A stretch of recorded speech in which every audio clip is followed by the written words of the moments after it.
Chair Dr. Videsh Pandey. धन्यवाद अधिष्ठाता महोदय। आपने मुझे कोविड महामारी पर से उत्पन्न हुई चर्चा पे आपने मुझे बोलने का अवसर दिया है। मैं इसके लिए आपका आभारी हूं। मान्यवर, सबसे पहले मैं अपनी संवेदना इस देश के सभी नागरिकों के प्रति प्रकट करना चाहूँगा, क्योंकि हमारे देश में ऐसा कोई व्यक्ति नहीं है जो इस महामारी से अछूता रहा हो। सभी लोग कहीं ना कहीं इससे प्रभावित होकर के और इस महामारी के समय उन्होंने बहुत से दुख और दर्द को झेलने का काम किया है। मैं सभी को अपनी संवेदना प्रकट करता हूं और इसी के साथ साथ देश के करोड़ों हेल्थ वर्कर्स, डॉक्टर्स, इनको मैं साधुवाद देता हूं, बधाई देता हूं कि इन्होंने किसी भी चीज़ की फिक्र न करते हुए अपने काम को बड़ी परिपक्वता से और पूरी निष्ठा से करने का काम किया है। मैं इनको भी नमन आपके माध्यम से करता हूं। मान्यवर, अपनी बात शुरू करने से पहले एक शेर मैं ज़रूर पढ़ूंगा और वो इस गुंबद में कई हजारों बार मेरे ख्याल से गूंजा होगा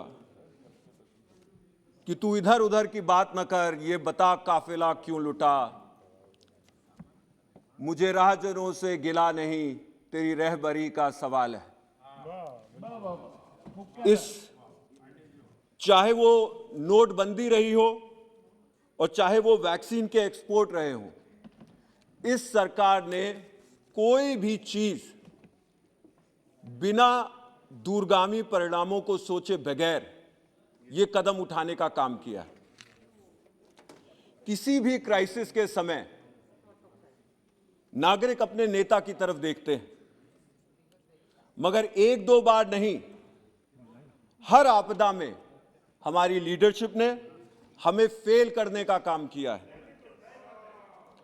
देश के प्रधानमंत्री देश के सबसे बड़े इन्फ्लुएंसर हैं।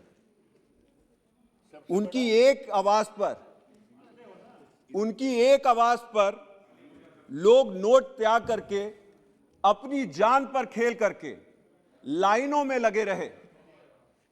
उनकी दूसरी आवाज पर लोगों ने अपना सब कुछ छोड़कर अपने घरों में बंद होकर और थालियां पीटने का भी काम किया। लेकिन जब जरूरत थी कि वैज्ञानिकों की और एक्सपर्ट्स की सुनी जाए, तब वर्ल्ड इकोनॉमिक फोरम में जाकर के पूरी दुनिया के सामने यह ऐलान करना कि भारत ने कोविड महामारी पर विजय प्राप्त कर लिया है और उसके परिणाम स्वरूप देश के हर नागरिक ने इस महामारी पर विजय प्राप्त करने के पर्व को मनाना शुरू कर दिया। होली धूमधाम से मनाई गई, चुनाव युद्ध स्तर पर लड़े गए और इस असामयिक घोषणा का, विजय घोषणा का परिणाम क्या हुआ? लोगों को घुट घुट कर अपना जीवन गंवाना पड़ा। अधिष्ठाता महोदय, ये हमारी लीडरशिप का सबसे बड़ा फेलियर रहा है। ये इस बात को पुख्ता करने का काम करता है। आज मुझे जो सरकार की नीतियां हैं, इनमें से भी दो नीतियों पर, क्योंकि बहुत ही विस्तार से सभी लोगों ने अपनी चर्चा यहां पे रखी है, मैं मात्र दो नीतियों पर जरूर सरकार से स्पष्टीकरण चाहूंगा। सबसे पहला, अभी यहां पे कई सदस्यों ने कहा है कि जीनोम सीक्वेंसिंग के लिए हम लोग क्या कर रहे हैं। देश में 1% से कम आरटीपीसीआर टेस्ट जीनोम सीक्वेंसिंग के लिए भेजे जाते हैं, 1% से भी कम, जो कि जितने भी G20 देश हैं उसमें सबसे निचले स्तर पर हम लोग हैं। यह हमारी उपलब्धि है। जो इतना ढिंडोरा पीटा जाता है, इसके ऊपर भी ध्यान जाना चाहिए कि जितने भी G20 देश हैं उनमें से सबसे कम जीनोम टेस्टिंग के लिए हम लोग भेजते हैं। जीनोम टेस्टिंग होता क्या है? जीनोम सीक्वेंसिंग हमें SARS-CoV-2 वायरस के अलग अलग वेरिएंट्स को पकड़ने में मदद करता है और अगर हम अलग अलग वेरिएंट्स को पकड़ सकेंगे तो इससे हम महामारी से लड़ने में अपनी रणनीति को और सुचारू रूप से बना सकते हैं। लेकिन स्थिति क्या है कि हमारी जीनोम सीक्वेंसेस नदारा है।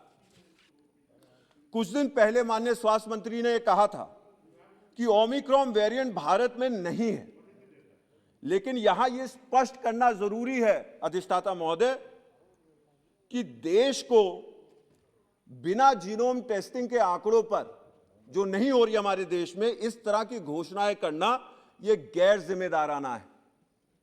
सरकार को यह स्पष्ट करना होगा कि कोविड-19 के सैंपल की सीक्वेंसिंग करने की समय सीमा क्या तय की गई है। पिछले साल अक्टूबर 2020 में पीएमओ के जरिए एक प्रेस नोट जारी की गई थी, जिसमें यह बताया गया था कि वायरस जेनेटिकली स्टेबल है, और यह उस समय आईसीएमआर का भी यही कथन था कि हमें जीनोम सीक्वेंसिंग की जरूरत नहीं है क्योंकि जेनेटिकली वायरस स्टेबल है। और ये सब तब चल रहा था मान्यवर, जब उसी समय दो शोध ऐसे चल रहे थे, उनमें से एक ऑक्सफोर्ड यूनिवर्सिटी का था जो ये कह रहा था, जब पीएमओ ने ये प्रेस रिलीज जारी की, उस समय ऑक्सफोर्ड यूनिवर्सिटी का शोध ये कह रहा था कि हमारे देश हिंदुस्तान में, भारत में, सर मैं खत्म कर रहा हूं 2 मिनट, भारत में तमाम प्रकार के वेरिएंट्स इस समय मौजूद हैं। सिर्फ दिसंबर 2020 में दुनिया के सबसे कठोर लॉकडाउन के बाद सरकार ने Indian SARS CoV-2 genome testing consortium INSACOG को संचालित किया, स्थापित किया। और अगर इंसाकॉग के वैज्ञानिकों की आज माने, मैं माननीय मंत्री जी से जरूर पूछना चाहूंगा, तो उनका यह कहना था कि पिछले इस वर्ष मार्च 2021 में उनको 90 करोड़ रुपया जो बजट का था वो भी नहीं मिला। तो कहीं ना कहीं आप ये संस्थाएं तो बना दे रहे हैं, लेकिन उनको चलाने के लिए उनका बजट आप देने का काम नहीं कर रहे हैं। सरकार इसके ऊपर भी स्पष्टीकरण देने का काम करे। आखिर में, वैसे तो कहने के लिए बहुत कुछ था, लेकिन क्योंकि और भी लोग हैं तो मैं अपनी बात को यहां समाप्त करूंगा। लेकिन आखिर में सितंबर 2021 में जब जीनोम टेस्टिंग की सीक्वेंसिंग की बात हुई, तो उस समय 2021 में ये जो हमारी वेव आई थी जिसके अंदर लाखों लोगों ने अपनी जान गंवाई, उसके बाद प्राइवेट कंपनियों को अलाउ किया गया कि वो आकर के जीनोम टेस्टिंग करें, जिनको अभी भी यह नहीं माना जाता है कि 2022 जनवरी में जाकर के उनको संचालित किया जाएगा, वो टेस्ट करवा पाएंगे। तो मान्यवर, मैं माननीय मंत्री जी से जरूर जानना चाहूंगा, और कोविड वैक्सीन के मिसमैनेजमेंट पे मैं थोड़ा सा और प्रकाश डालना चाहूंगा। Sir, last line, please conclude. Covid vaccine की स्थिति आज ये है कि हमारे देश में 12 करोड़ वैक्सीन जनवरी और फरवरी में जो है वो एक्सपायर होने जा रही हैं।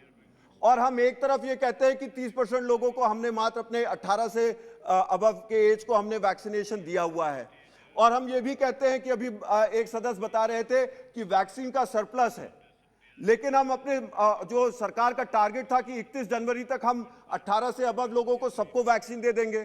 तो ये सारी चीजें हमको दिखाता है कि हमारा वैक्सीन मैनेजमेंट कितना विफल चल रहा है।